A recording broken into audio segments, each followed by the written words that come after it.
Hi, in this video I have a faulty iron. I'm going to demonstrate how I fault trace and repair this iron. Alright, I've plugged in the iron. I've set the dial to cotton, which is the maximum, and the indicator there is off. So it is not getting hot.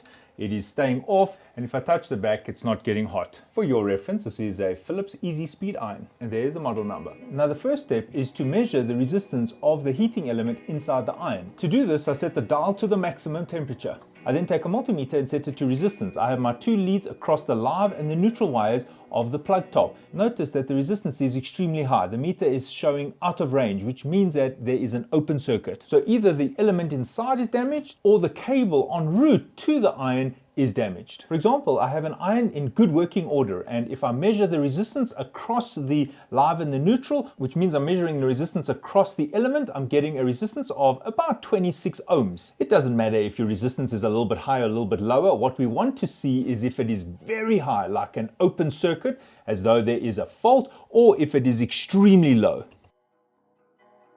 You can also calculate what the resistance of the heating element should be. For example, if the iron is 2100 watts and the supply voltage is 230 volts, using this formula I can work out that I should expect to see a resistance of about 25 ohms. Now, if your supply voltage is lower, 120 volts, usually the iron wattages are also lower. So in this case, if it's 1500 watts, you should expect to see an element resistance of about 9.6 ohms. Now, the first step is to inspect the strain relief at the plug top. So here I can see the strain relief is still in good working order. I'm now inspecting the cord and I'm looking for any cuts, any burn marks, any hard turns, and all looking fine. I can feel with my fingers that it is smooth. Up until this point, there's definitely a kink in the wire here. I can feel like the conductors inside have shifted. Then if I go a little bit further, there's definitely a kink over there. It wants to stay bent, although even if I try and pull it, it has this kink. I can feel it that it is bumpy here when I feel with my fingers. And there's another one, a very harsh turn. I can even see some of the coloring from the wires coming through. So that's definitely a bad sign, also dangerous now. And then there's another kink over here, also dangerous. The brown wire there, I can see the brown color coming through. You might also find that maybe if you're doing the ironing, you might get a little bit of a shock at times, or it might be tripping your circuit breaker, and there's definitely a problem here. So the wire should be smooth, it should be even, but here you can see if I feel it, it's got a bump, it's got a kink, and obviously it is deformed. At the body of the iron, I inspect the strain relief, it's still good. So in this case, it seems probable that the cord is damaged. In this video, I'm going to demonstrate how I fault trace this, how I check the cord, and also how I replace the cord with a brand new cord. Make sure the iron is disconnected from the power. On this Philips iron, there are just two screws at the back here, and they are star screws. Now in this case, it was a regular star screw. You might find that on your iron, it requires a 3-star bit, which is quite uncommon, or a bit that looks like this. Now, when I try and remove this cover, I see that it is still attached there.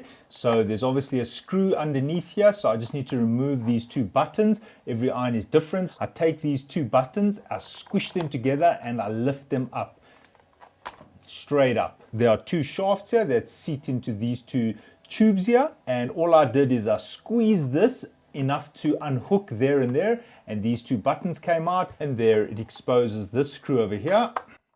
Then I can feel that's still attached, so there's obviously another screw here. There's a hole, and I'm sure there's a screw inside there. I just insert a screwdriver in here, pull out this little rubber stopper, and there is the last screw.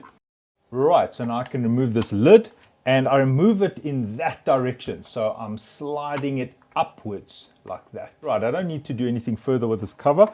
I just need to get to the back here. Right, at the back here I have the earth wire. This would be the neutral and this would be the live. Now I want to test this cord, so I need to remove these caps. So all I do is I take my pliers and I squish this, and when I squish it, it opens. So I squish it, and there I can immediately remove this little cap, and then I do the same for all three wires. I squish, and then I can pull it open, and also for the earth.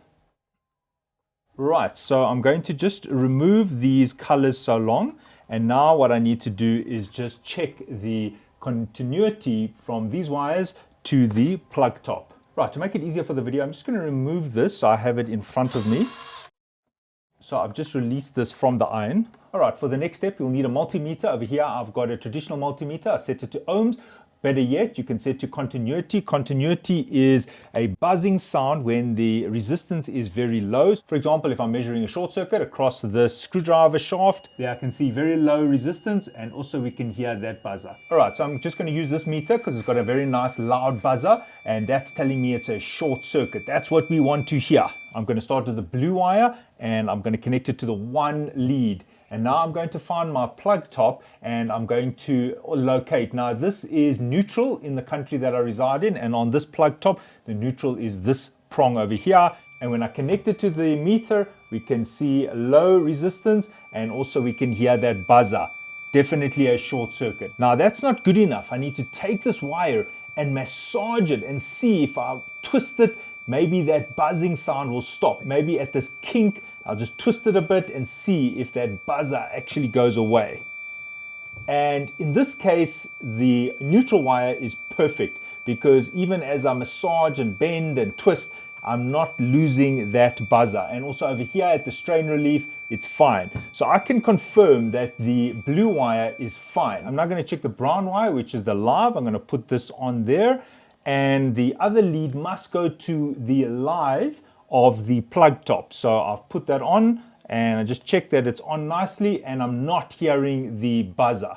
So already I can tell that something is wrong. Just checking there, yes. All right, so I'm just going along here. This is where the strain relief was, bending it, and yeah. So I'm at this point here, and yes, this is definitely looking suspicious. I can see it's got a bit of a bulge here. And when I, there was something. Okay, so we definitely got a fault here, and it is a little bit burnt there actually. So it may have been arcing, very dangerous. It seems like there's a break over here. So that's already enough to replace the cable. I don't need to check the earth wire because already I have another wire that is faulty. So what I'm going to do is replace this cable. Now on the side of this iron, it says 1800 watts. Right, the iron is 1800 watts. Now in this country, the supply voltage is 230 volts. So 1800 divided by 230, and for a purely resistive load, the current will be 7.8 amps. So I need a wire that can handle at least 8 amps. Now you might be lucky, you might be able to read the gauge of the wire. This is 0.75 millimeters. All right, so over here I have wire, but notice it is only 2 core. Now the correct wire has to be 3 core because we need that earth wire. All right, so remember that we had 3 cores here, a neutral, a live, and an earth. Now I just want to show you what the earth is for. I've put my one lead on the earth, there's the meter, and I'm going to put my other lead on this steel piece over here, and notice that that is what the earth is for. If the heating element ever has to short onto this, you'll get an electric shock if it's not earth. So very important is we need to make sure that the earth is still connected. And here I've got a 1 millimeter, and I'm going to use this one. Yes, it is a little bit over spec, but I prefer to have a higher current carrying capacity than a lower one. You can always consult a table, and therefore 1 millimeter at this voltage, I can easily carry 12 amps, so I'm safe with this wire. So now I'm just going to match up the length. All right, so I'm just cutting it to length. Now the wire has the shroud around it. This is very important. It is heat resistant. It's supposed to resist the heat of this plate here. It is also supposed to be abrasion resistant. So if it's rubbing on, because as one irons, one rubs the cord on itself, and it should be resistant to that. All right, so you will need a cable sheath. For example, this is a sheath, and this goes over the cable like that. Now this is a nylon sheath, and my only problem with the nylon sheath is it's not fully heat resistant. As you can see, it wants to burn, and I don't like that. So this one here is a glass sheath, and notice that even if I try and burn it, it's in the live flame, and look at that heat resistance. Literally very difficult to burn this.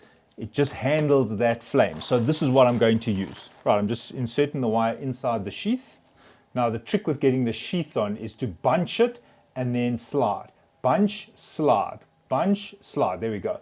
Right, so on this side, this is going to be the plug top side. So I'm going to need a brand new plug top, and I'm going to just expose these wires and quickly wire this plug top.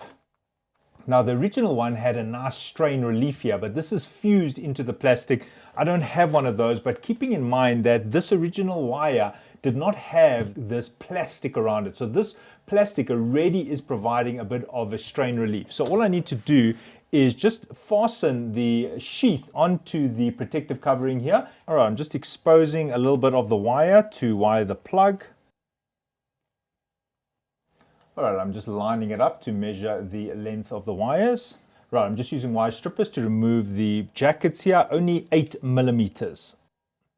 All right, so I can see that that is going to work. All right, so I've just pulled the sheath a little bit over, and then I'm just going to take some heat shrink and then just cover that. So the sheath actually goes over there, and then I put the heat shrink. Now I just heat this up quickly. All right, I'm just going to give this a bit of a wipe. I don't want it to look so dirty. Right, so this sheath can no longer move. It is now fastened down here, and all I need to do is wire the plug top. I just twist, put only the wire inside the hole, and just tighten it.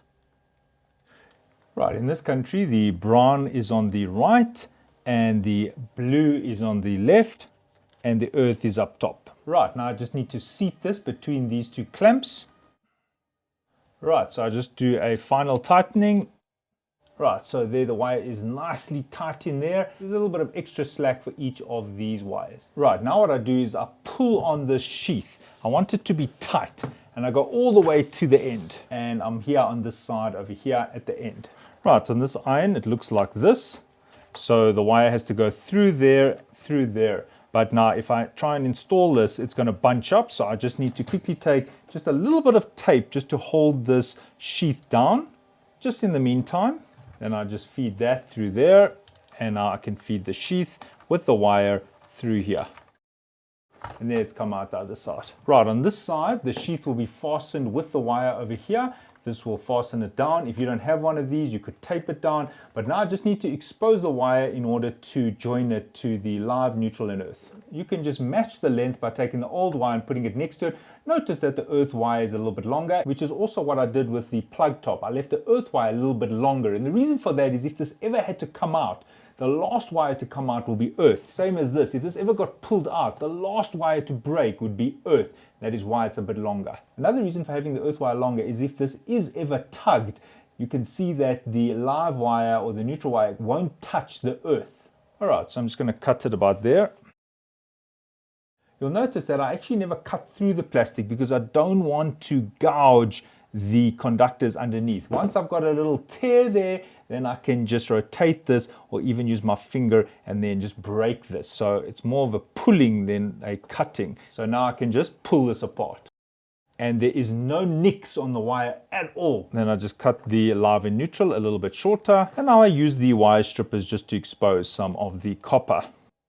Now just check if you need to feed the wire through anywhere before you fasten the wires. In my case, it's eventually going to sit like this and it's going to be sandwiched over it, so I don't have to feed it through anywhere. So now I can move straight to the crimping stage.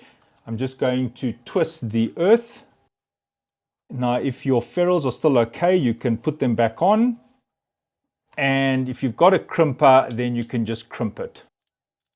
And there I've crimped it so this won't come out. Now with the live, in this case, the red is live, so I just go with the brown and the red because I went from memory. In this country, brown is live. Now if you don't have a crimper, you can squeeze this with pliers. This is not ideal, but you can go to the edge of the plier and use the side cut or blade side. But just you will be cutting a bit through the protective cover. There is the crimp. Although that is not ideal, the correct way would be to use a crimper. All right, so what happens if your iron never had these, or maybe they're broken, or maybe your iron was using a spay connector? Then you could use ferrules and you could crimp these together, but then the ferrule has to be covered with a protective material. A better option is to use heat shrink. So I'm going to put the heat shrink on the wire right now, and then I'm going to solder it. All right, so in this case, I'm going to be using solder and heat shrink. So I'm just putting the heat shrink there, and I'm going to solder these wires together. You can also use that sheath as well, just to really protect it. All right, so I'm just soldering these together. Okay, so I've soldered it. Now I'm going to put the heat shrink over it. There's the heat shrink, and here's another layer of heat shrink. So I've got 2 layers of heat shrink. So if you no longer have these or you can't reuse them, There I've used the heat shrink, and then I just have this extra sheath which I can put there. All right, so just push this sheath quite deep in there, and now I can just make sure that this covers it. Right, so I've tightened this till it offers me a bit of resistance. I don't make it too tight, this will just snap. Check this thing, is it moving? Yeah, it's moving a little bit. I give it a few seconds, and then I just go around and I maybe do half a turn and then half a turn. I don't make it too tight. This can pierce here, and eventually this can be a source for a fault. Also, if you make it too tight, this thing will just snap. So let's have a look. Yeah, this is going nowhere. All right, now I can just push these down, and I just seat the strain relief over there, and now I can close the cover. All right, so the cover feeds through like that. Just careful the pipe there. Make sure that the selector and these two posts come through the little holes there. So there it's coming through. I'm not forcing anything. It should seat easily. Nothing is forced here. Check that this can move freely. These can be pressed. Check that the pipe isn't being cut off. None of the wires should be even near the edges here. It should all be flush. All right, so just over here, I just check it. If I push it flush, yes, there it's sitting nicely. All right, so now I can return the screws. I just put this little rubber boot here, which stops the water from getting in there. And then the two screws at the back. Right, check the strain relief can move freely. Yes, that's very good. I just need to return these two buttons, make sure that the posts go in the tubes. I find coming in at a bit of an angle is helpful. And then you just seat it and it's locked in place. Right, so the buttons are working perfectly. The selector is working, and now I just need to do a quick electrical test. All right, so the first test is just to make sure that the earth and this plate over here are touching each other. I have the one lead of the meter on this platform here, and then I'm connecting the other one to the earth, and I just want to measure the resistance, and it should be very low. There we can see 0.4 ohms. And while I'm here, I'm going to quickly just check the insulation. I'm going to put the other lead on what was the live wire, just to make sure there's no leakage onto that plate and also onto the neutral. We can see the resistance is extremely high. So this iron is now ready to be used. And the reason I do this check is just to make sure that the heating element inside hasn't lost some of its insulation and is shorting onto this metallic platform. For example, this is what a heater element looks like, and sometimes it can get damaged and corrode, and we find that there is an insulation breakdown. And that is why I was just quickly checking the resistance between the neutral and this platform over here, and then the live and this metallic platform over here. So in this case, this iron is ready to be used. Right, so I can plug it in now, and straight away I can see the light is illuminating there. The iron is now fully functional. Right, so there is the repaired iron. Thanks for watching, and cheers.